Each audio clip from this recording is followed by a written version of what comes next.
Okay, welcome to the GrowCast podcast show. We're on episode 73 today. And with me is my guest, Daryl Khoo. He's a wealth manager and he helps individuals to plan their retirement. So, Daryl, welcome to the show today. Hello. Hi, it's really good to have you here. So, Daryl, I'm just going to ask you some questions that will help our viewers, all right, Sure. to plan their retirement.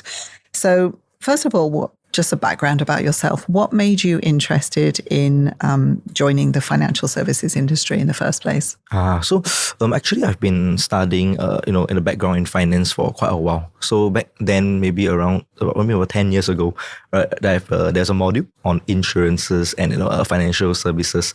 So that piqued my interest in a way. And after that, because I'm in finance, many of my friends and families actually approached me to ask me, hey, what does this do? How does this insurance help me? How does this policy help me?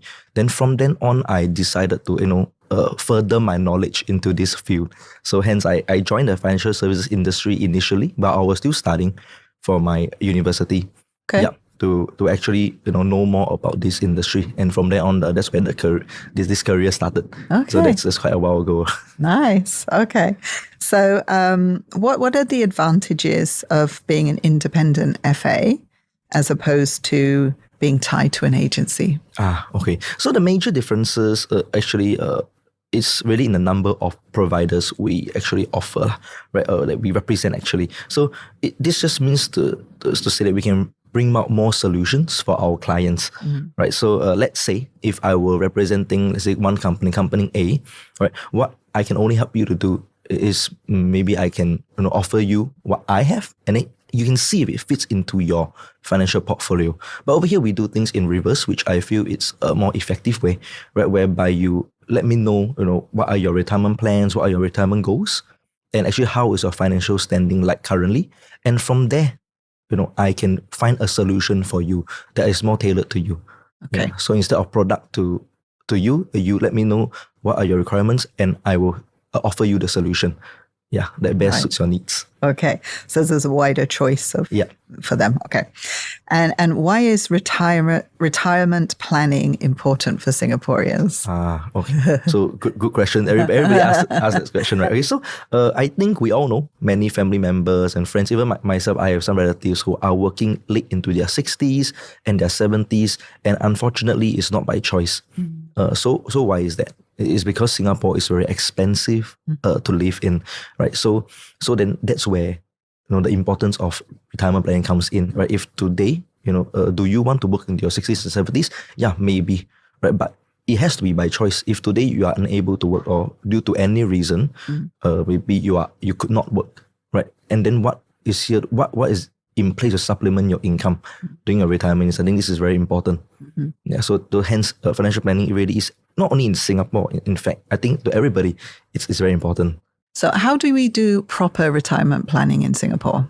Okay, so there are a few ways to go about it, right? Most individuals here in Singapore, they have a solution or a plan whereby it pays them a lump sum, maybe during the retirement years. Maybe they decide to retire at 65 or 62, then it pays them a lump sum.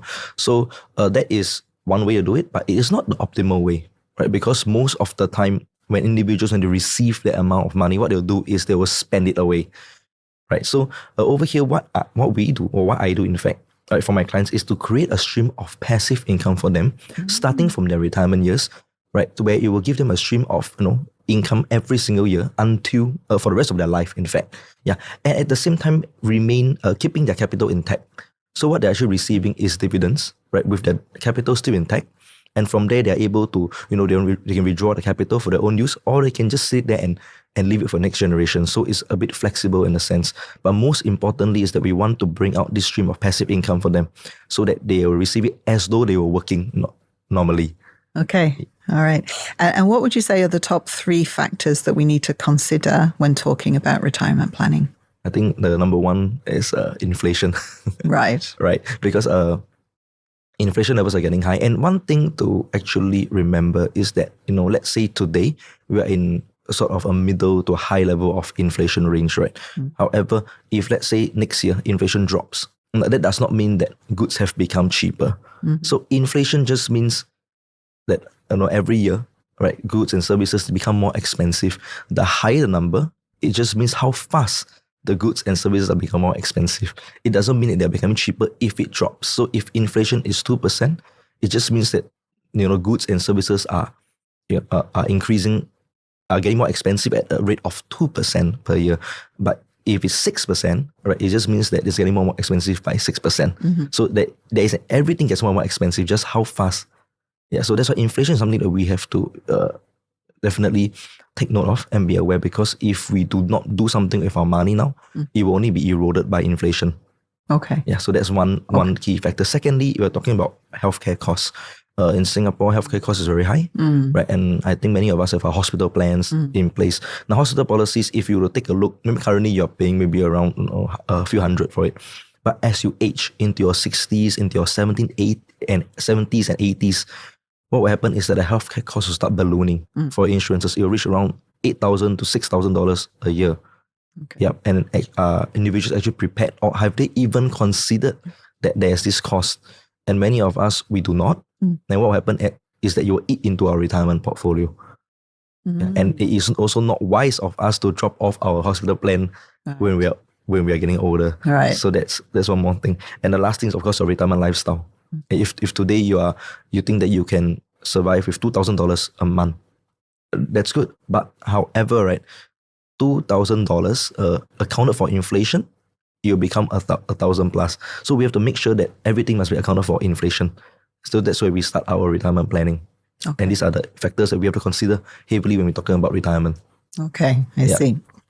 Okay, so are there any useful tools available in the market for proper retirement planning?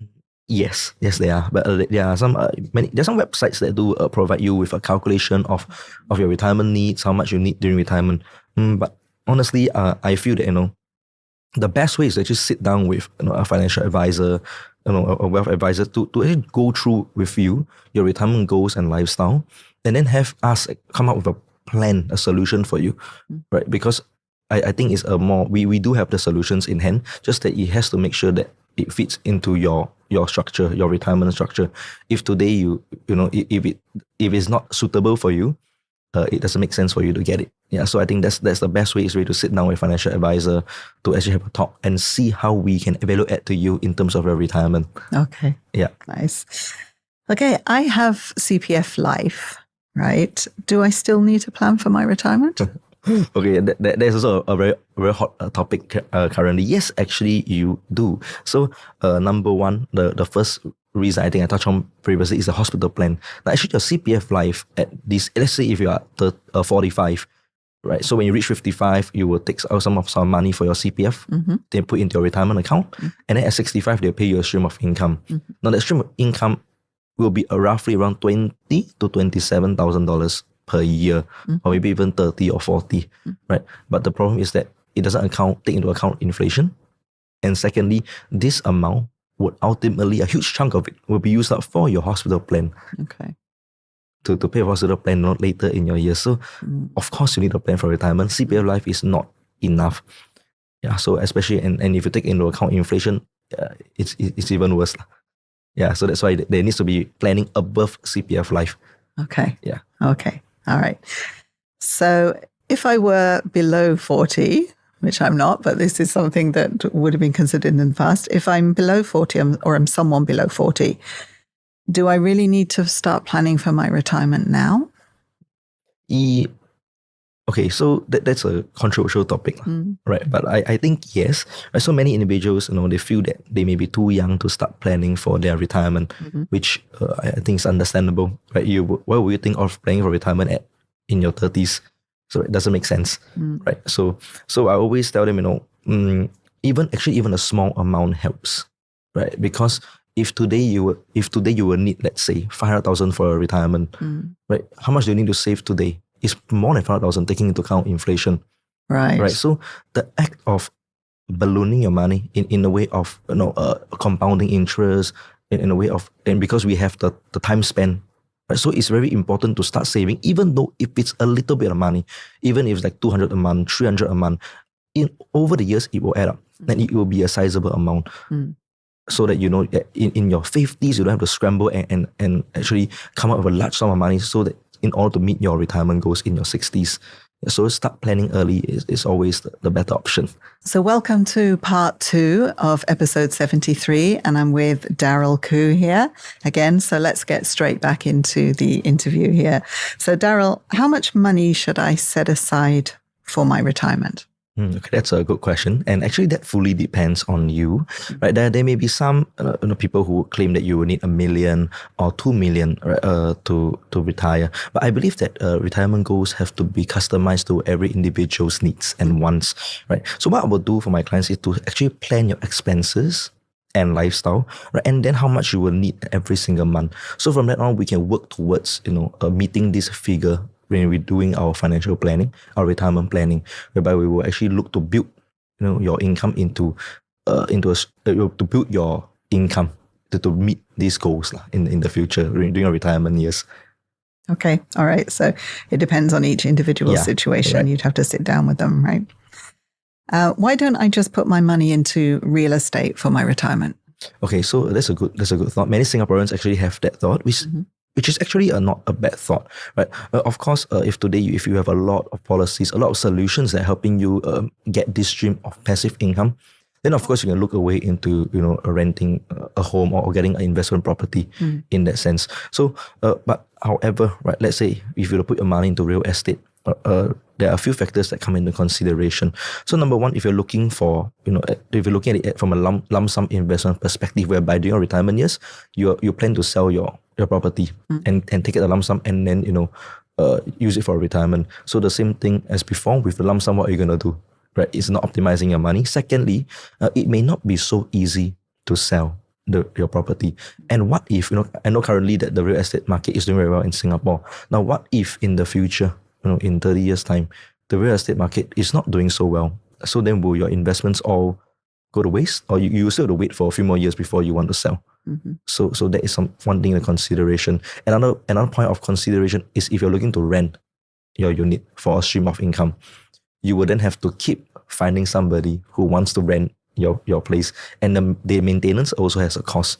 So of course, having a real estate as a retirement plan, it's not bad, but it must be supplemented again with some policies and some solutions, to help you to tide through in the event that the real estate market is not treating you well.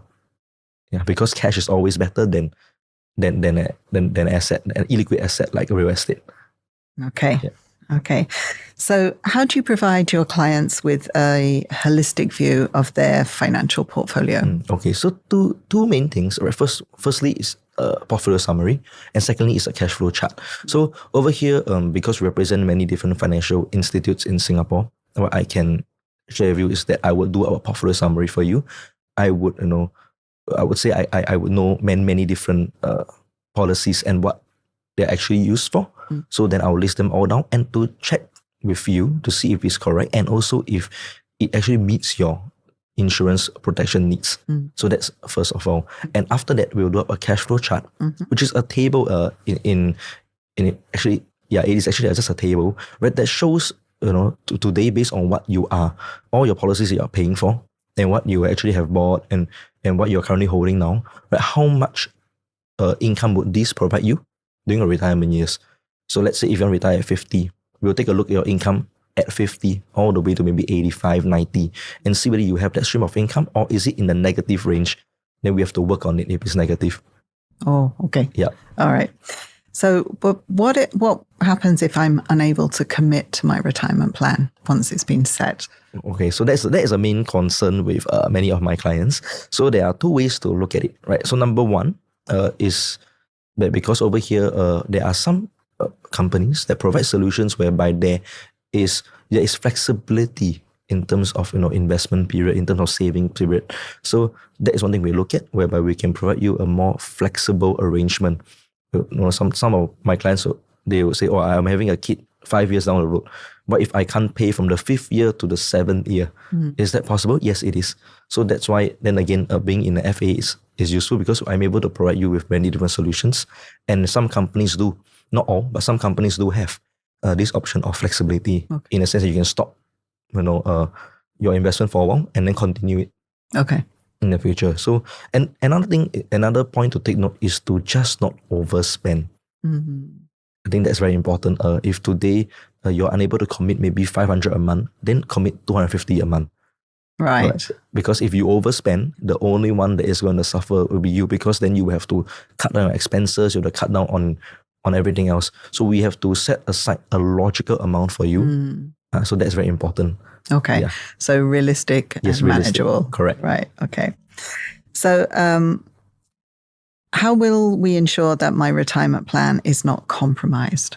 Okay, so one way of us doing retirement planning is via investments. So how do you make sure that investment is not compromised? First of all, we have to do diversification. So diversification not only in the sense of you have some funds that are US heavy, India heavy, right? We also look at actually if your financial portfolio is very loaded with investments, are we then going to look at something a bit more guaranteed, like an endowment policy, for example, to actually balance out the risk of your portfolio.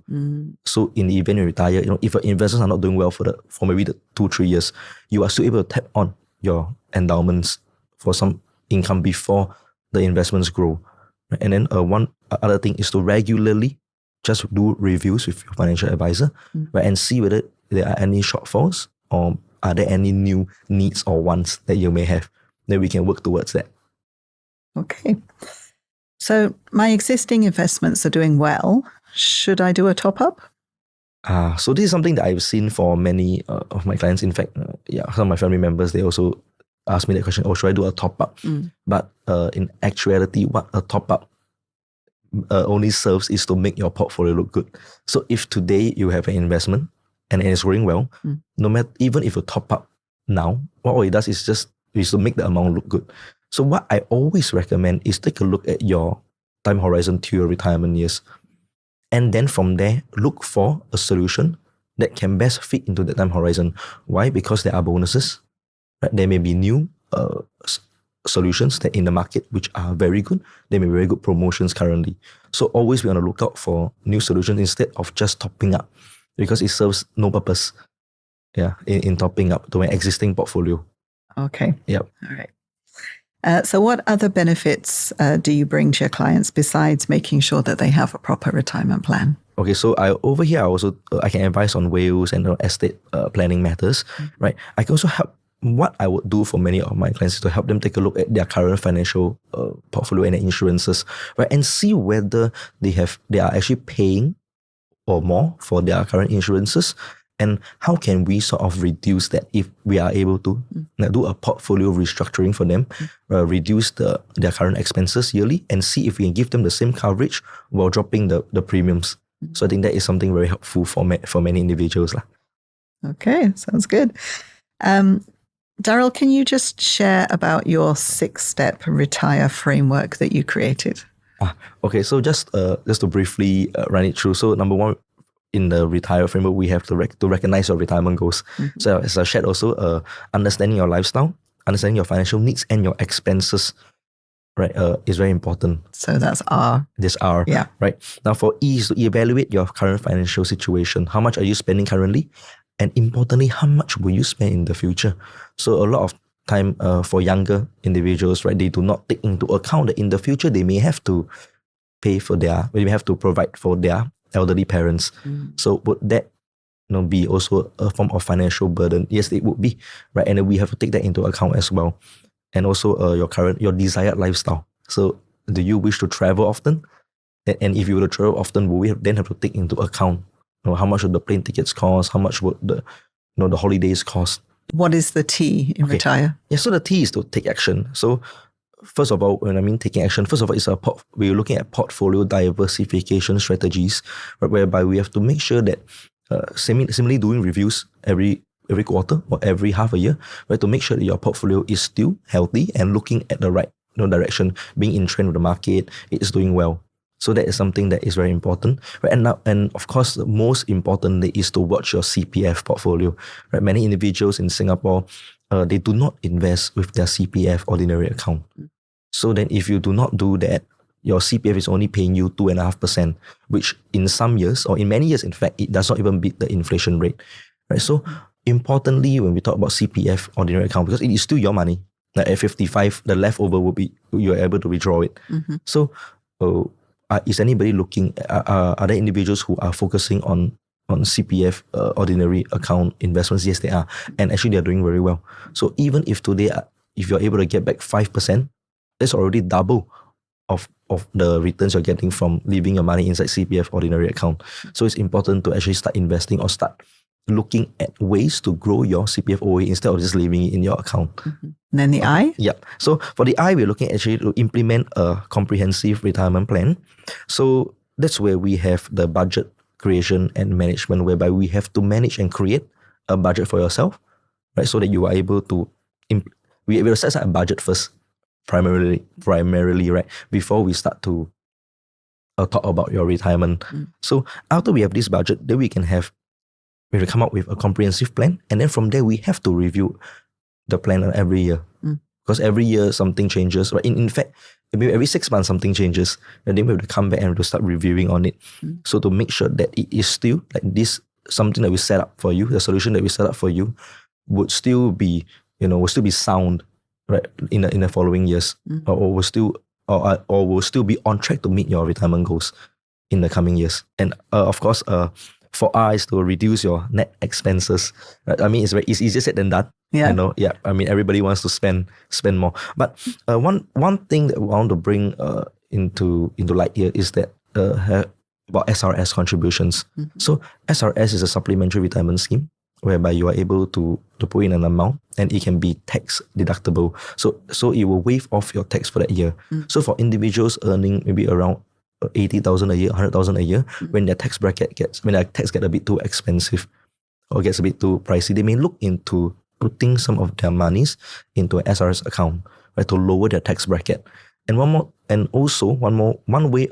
way of doing it is by making donations. Right? So by doing a good deed, you're actually able to also waive off that amount, right, from your taxes. So that is a way of sort of reducing your expenses in a sense. Yeah. Okay. And of course, lastly, is to engage a suitable advisor, right?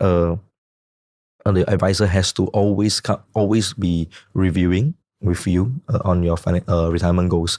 So I do for my clients all the time. Every quarter, every half a year, I'll meet them and run through with them again on their retirement goals and to remind them, maybe there's still this amount of shortfall you have to meet. Are we going to do something about this? Yeah, I think importantly is to make sure that we are on track with your retirement. So just for clarity, can you just run through the RETIRE, Sure. just very briefly? What does it? Okay. How does that break down? So R is recognizing your retirement goals. E is to evaluate your current financial situation. T is taking action. Right? I is to implement a comprehensive retirement plan. Right? R is to reduce your net expenses. Right? And then of course there's E, which is to engage a suitable financial advisor. Okay. Such as yourself. Yeah. Okay, so Daryl Khoo, thank you so much for joining us today. This has been a very interesting talk. And I think it's helped a lot of people to recognize what they need to do for their retirement planning. Thank you. Okay, thank you.